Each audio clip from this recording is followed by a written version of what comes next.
It will appear as good at times, and it will appear as bad at times.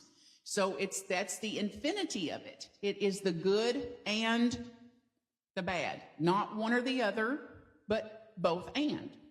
And then we've all lived some experience that felt very bad, awful, tragic, devastating.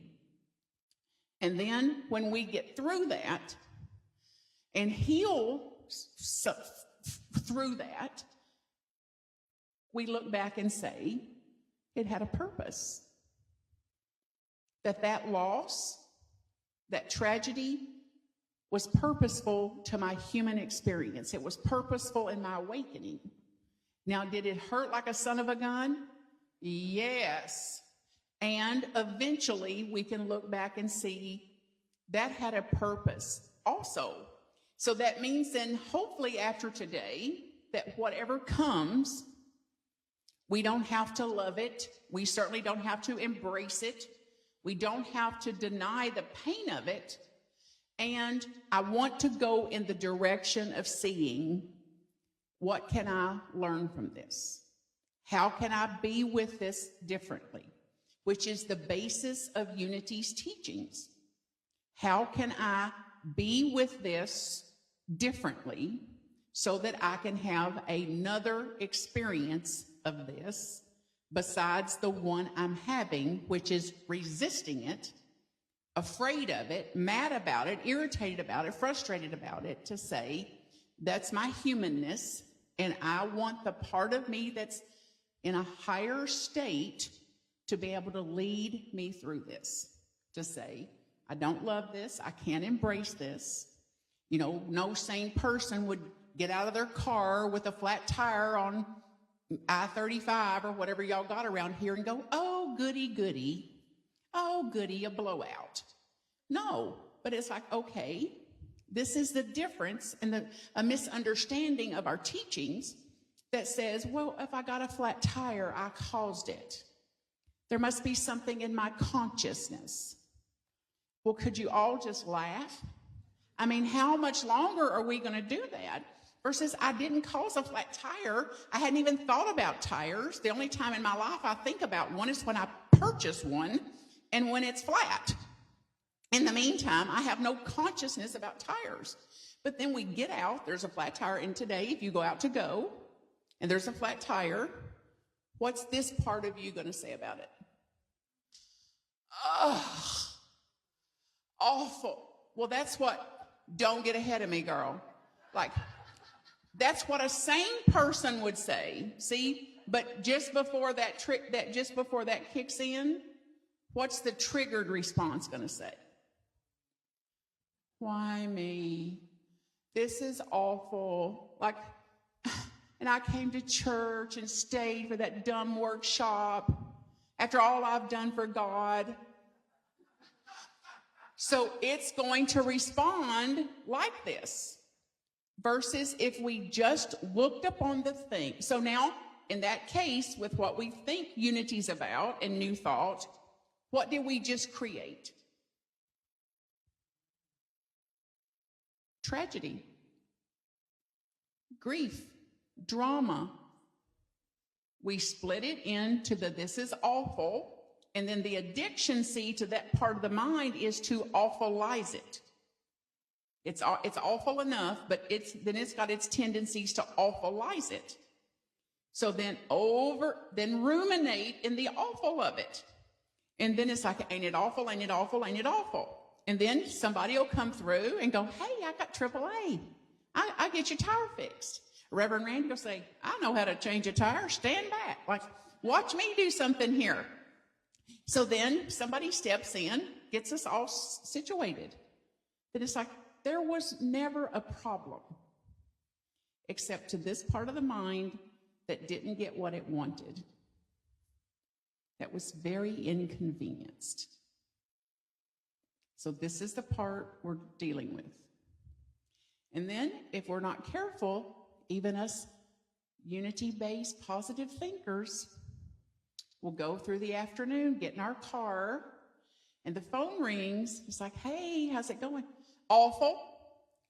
Went to church, came out from a workshop, flat tire. It always happens to me. My whole life is a flat tire. It's all I get is flat tires. I live a flat tire life. It's something in my consciousness. I've created that. So what are we still creating? Pain, suffering, violence. The very thing we sing that we don't want to experience or don't want to put out in the world. Then we'll get home. People at home say, hey, what happened? You were delayed. Haven't you heard? Flat tire. Always happens to me. Like I had to wait an hour for AAA to get there. Well, somebody paid for AAA. Well, I know. But I still had to wait an hour. Then we go to work on Monday. Hey, how was your weekend? Awful. Flat tire. So what are we creating? Now, this is funny, and it's not. This is true. Now, that's just one teeny little thing out of 60,000 that passes through our brain every hour. 60,000 recycled thoughts that have some kind of root system in, ain't it awful? So it's no little thing to be able to circuit break that. To say, instead, from starting today, I'm going to look upon a flat tire and call it what it is. So instead of awful, inconvenient, tragic, devastating, I'm going to call it a flat tire. So what happened out there? A flat tire. Period. Now, this is power to the period if you take nothing away from this few minutes. To get that period in there. Because if that period doesn't go in there, a comma goes in there. I had a flat tire, comma, it was awful. Very inconvenient. I can't trust anything. I'm not going to church anymore. I knew that was a bad part of town. I shouldn't have been over there. God told me not to go over there, but no, I had to go. So all the hell is after the comma.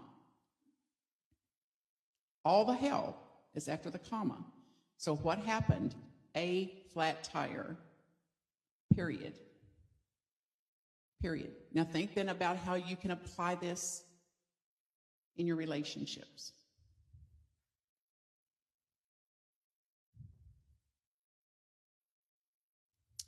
He left his shoes at the front door again.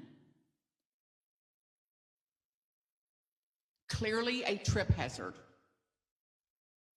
After all I've done for him. Rude, inconsiderate, no caring, unthoughtful. I should reevaluate why I married him. It's funny, and it's true. Versus, he left the shoes at the front door, period. See, there's no trouble there, except my interpretation of this. So whatever interpretation I put on it, I'm going to experience that. So then my life experience I have created. Not the shoes at the front door, not the flat tire. Because if you have the power to create a flat tire, you've got the power to uncreate one. So while we're waiting, just inflate that. We'll watch. But we have the power to create our experience of the flat tire. And we have the power to create our experience of the shoes are at the front door again. And oh, by the way, there's crumbs on the counter too. This is why couples won't let me do their wedding ceremonies anymore. Because the vows are very different. It's like, hey, party A, party B, do you understand he will not talk when you want him to, and he won't shut up when you want him to? Do you understand that? Do you understand he'll leave his shoes at the front door, leave crumbs on the counter? Do you understand he'll hold you responsible for the feelings he's having? Do you understand this? Do you understand he'll blame you for everything that doesn't go right? Do you understand that? Do you understand this? Because this is entering a relationship on a reality basis instead of the princess fairy tale bride that we've been living for 2,000 years. So then if you can say an honest yes to that, then you've entered a relationship with a clue instead of more delusion about how he's going to be and how she's going to be and how I'm going to whip them into shape. No, whip them. Oh, that would be unkind. I mean, manipulate them into shape and control them into shape and shame them into shape and threaten them into shape instead of, no, they're going to do what human beings have been doing since recorded history, and now it's going to be in my house. So people hurting, like people burying their child and watching it go down in a grave, does not need to hear when one door closes, another door opens. So there's some steps between there. And somebody else hurting. And you're speaking to something that you've obviously integrated, which is to acknowledge the part that hurts. Like this was a challenge. This was a real loss here. And I've made a decision not to be stuck in this. I have made a conscious choice to say, this is the way it unfolded. This is the lay of the land. And it hurt. And I'm going to care for the part of me that hurts, my own brokenheartedness, my own grief, my own loss. And I'm going to do my best not to get stuck in that. And many of us are stuck in our traumas, our early traumas of our childhood. So we're still in response to stuff based on what happened back there that some part of us got stuck in, instead of like going back for that little part and listening to her, listening to him, caring for her, caring for him, that little part, and encouraging them. Yes, it hurt, and yes, I'm here for you. And we thought it was our mothers that would be there for us, and they couldn't, they didn't. It was our father, they couldn't, they didn't. And then we thought, okay, now I'll go marry them, so they'll do what my mother and father didn't do. And guess what? They can't either, so goodbye, husband two, line up. Instead of getting to the part of me that understands there's no other human being on the planet that can do for my spirit, my soul, what it needs at core but me. So it's me to mother it, it's me to father it, it's me to listen with it, it's me to forgive it, it's me to ask forgiveness, it's me to remind it it's loved, it's safe, it's whole, it's complete. All the platitudes we have. Guess who they're for?